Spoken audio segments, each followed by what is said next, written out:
另外来关心的是，这菱角鸟呢是真珍贵的保育动物，今嘛当咧面对这消失的危机，逐当的4月到9月，就是因的生炭期，因是会飞去到高雄的美浓来探景，这也互在地农民是真困扰。所以今嘛为着要来鼓励这农民保护这的鸟仔，唔通用炮啊甲因赶走。林业署是提供农民补助加奖励金。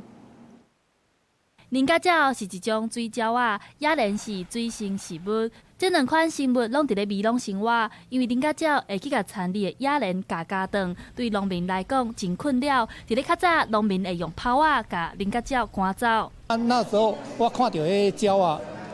会赶，因为也危害我的野人，会用冲天炮赶，后迄个啥网子去赶。目前，菱角鸟是保育类动物，当咧面对消失的危机，野鸟协会、政府和农民三方斗阵合作，提供菱角鸟生态的环境，互因无烦无恼伫咧野人田生活。只是对这寡农民来讲，损失真大，需要政府斗相共。林业署唔但提供农民补助和奖励金，也找小路，甲这寡野人推塞到大卖场去卖。因要采收的时阵，拄啊因要迄个生炭嘛，所以讲因得。卡板采收，得减少因的收入，咱得用迄个生态给付这个办法，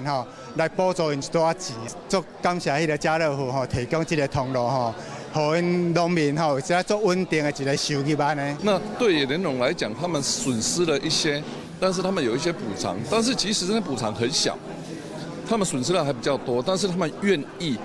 支持高雄鸟会的这个保育行动。林业署讲，若是成功捕卵，一收会当摕到2000块至3000块的奖励金。虽然这和农民减10万块的收入比起来无什么帮助，不过这3、4档经过野鸟协会的解说，愈来愈侪农民愿意加入守护菱角鸟的行列，产业和生态冲突也慢慢找到和解的方式。记者陈阿轩、林旭凯台北报道。